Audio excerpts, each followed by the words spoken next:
Hi hello good morning అందరికీ. అందరూ ఎలా ఉన్నారు? మేమైతే చాలా బాగున్నాం. సో ఇక్కడైతే మొత్తం వైట్ వేసిన, ఈరోజు వైట్ బట్టలే వేసేసిన.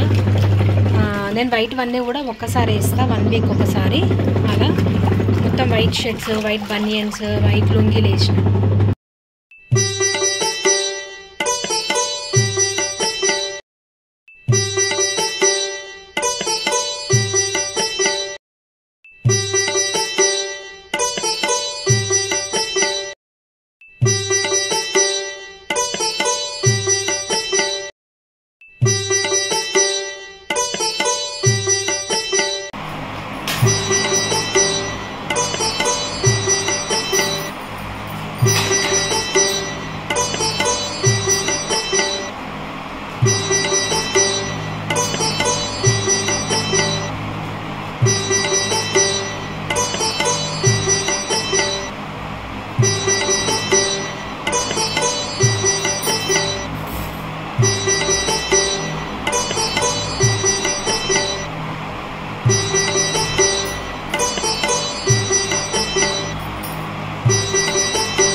సో ఇంకా ఇక్కడ వచ్చేసి బీరకాయ పచ్చడి అయితే చేయబోతున్నాను నేను ఈరోజు.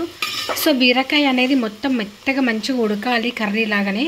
చాలామంది పచ్చి పచ్చి యొక్క సగం ఉడకగానే తీసి చట్నీ చేస్తుంటారు, అలా ఒగరుగా ఉంటుంది, బాగుండదు, అస్సలు టేస్ట్ మంచిగా ఉండదు. అట్లా మొత్తం ఉడికిన తర్వాతనే టేస్ట్ చాలా సూపర్గా ఉంటుంది. ఈ ఎండాకాలంలో కూడా తొందరగా మొత్తం ఉడికిన తర్వాతనే చేయాలి. సగం ఉడికించిన తర్వాత ఏదో కొద్దిగా ఏగిన తర్వాత పచ్చడి చేస్తూ ఉంటారు చాలామంది. అట్లా చేస్తే పాడవుతుంది చట్నీ, ఎండాకాలం కాబట్టి. సో అందుకని నేనైతే బీరకాయ కానీ దొండకాయ కానీ ఏదైనా మొత్తం టోటల్గా ఉడికిన తర్వాతనే చట్నీ చేస్తా. సో ఇప్పుడు ఇంకా కొంచెం ఉడకాలి, కొద్దిగా ఉడికిన తర్వాత మిక్సీ పట్టేసి పోపు వేసేసుకుందాం. సో ఇక్కడైతే పప్పుచారు చేస్తున్నా, పప్పుచారు మరుగుతుంది. కొత్తిమీర కరివేపాకు వేసేస్తే అయిపోతుంది. చూడండి ఇప్పుడే ఉడకబట్టింది. జీలకర్ర మెంతుల పొడి వేసా, నాకు సాంబార్లో జీలకర్ర మెంతుల పొడి వేస్తేనే టేస్ట్ అనిపిస్తుంది. చూడండి ఎంత బాగా ఉడికిపోతుందో. సో మీరేమేమి కర్రీస్ చేసారు ఈరోజు, స్పెషల్స్ చెప్పండి. సో సాంబార్ అయితే వేసేసిన నేను, ఎంత బాగా ఉడుకుతుంది చూడండి, సూపర్ కదా. సో మిషన్లో బట్టలు కూడా వేసేసిన, బట్టలు కూడా అవుతున్నాయి. ఈరోజు మొత్తం వైట్ వేసాను, వారానికి ఒకసారి వైట్ బట్టలు వేస్తాను అనమాట నేను. మొత్తం ఉడకబట్టేసింది కదా, ఇప్పుడు ఒకసారి కలిపేసుకొని కొత్తిమీర కరివేపాకు కూడా వేసుకున్నామంటే మంచిగా మరిగినప్పుడు బాగుంటుంది అన్నమాట. ఇప్పుడు ఇది బాగా కనీసం 20 నిమిషాలన్నా మరగనివ్వాలి, అట్లయితేనే టేస్ట్ బాగుంటుంది సాంబారు. 20 నిమిషాలు మరగనిద్దాం, ఓకేనా. ఇప్పుడైతే ఇక్కడ నేను కట్ చేసి పెట్టుకున్న కొత్తిమీర కరివేపాకు కూడా వేసేసుకుందాం, ఓకేనా. మరుగుతున్నప్పుడే వేయాలన్నమాట. జీలకర్ర మెంతుల పొడి, కరివేపాకు, కొత్తిమీర బాగా మరిగితే మంచి టేస్ట్ వస్తుంది. ఓకేనా? ఇప్పుడైతే దీన్ని ఒకసారి కలిపేసుకొని ఇదన్నమాట. ఇంకా ఇప్పుడైతే పూజ అన్నీ కూడా అయిపోయినాయి కాబట్టి సో రేవంత్తో కాసేపు టైం స్పెండ్ చేద్దాం. సో ఇందులో అయితే బెల్లం వేయడం మర్చిపోయినా నేను ఇందాక. ఇప్పుడైతే బెల్లం వేసేస్తున్నా. చూడండి మరుగుతుంది కదా, మరిగినప్పుడు వేసేస్తే బాగుంటుంది అనమాట, టేస్ట్ మంచిగా వస్తుంది. బెల్లం వేయడం వల్ల మంచి టేస్ట్ వస్తుంది. చక్కెర వేసుకోకుండా బెల్లం మంచిది కదా, ఐరన్ అట్లా అనమాట. సో ఇప్పుడు బెల్లం అయితే వేసేసిన. ఇంకా బాగా మరగనిద్దాం. ఒక 20 నిమిషాలు బాగా మరిగిన తర్వాత స్టవ్ ఆఫ్ చేసేద్దాం. మమ్మీ పైసలు ఎందుకు? రెంట్ ఇచ్చేద్దామని. ఎంత వచ్చింది మరి రెంట్? రెంట్ ఈసారి 10,531. ఇగో ఈసారి కరెంటు బిల్లు చూసినావా ఏసీ వేసుకోవడం వల్ల. ఇగో ఇదే ఇచ్చేసి వస్తా. తమ్ముడిని చూడు, నేను కిందికి వెళ్ళి ఇచ్చేసి వస్తాను. ఇగో చిట్టి తీసుకుని. ఓకేనా? ఓకే. అన్నం అయ్యింది, ఇప్పుడే వచ్చి అన్నం పెట్టేస్తా. Okay okay. మమ్మీ ఇంతసేపు పోయినా రెంట్ ఇవ్వడానికి అన్నం పెట్టావా? పెట్టారా? ఇక వాళ్ళు ముచ్చట పెడుతున్నారు అమ్మమ్మ వాళ్ళు, అందుకని ప్లేట్ తీసుకున్నావు? నీకు తీసుకున్నా. తమ్ముడికి ప్లేట్. అమ్మయ్య. మమ్మీ ఏం కర్రీ చేసినావు?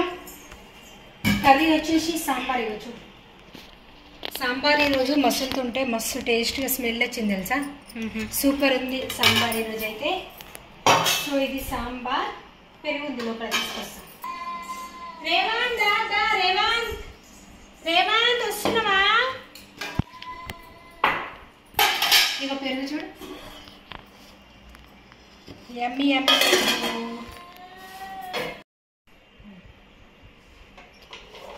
పెడుతున్నావా అన్నం? పెడుతున్నాయి.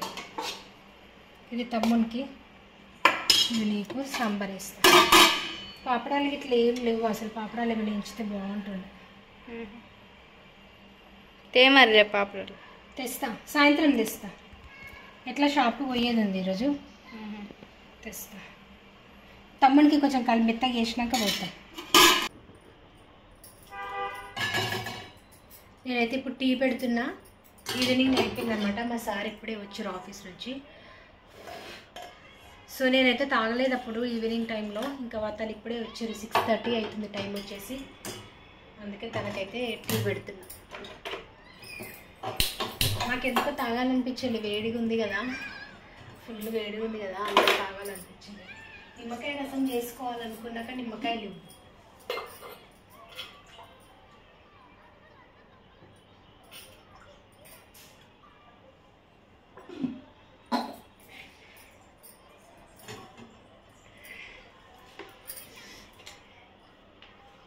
రేవంత్ అయితే పడుకుండు.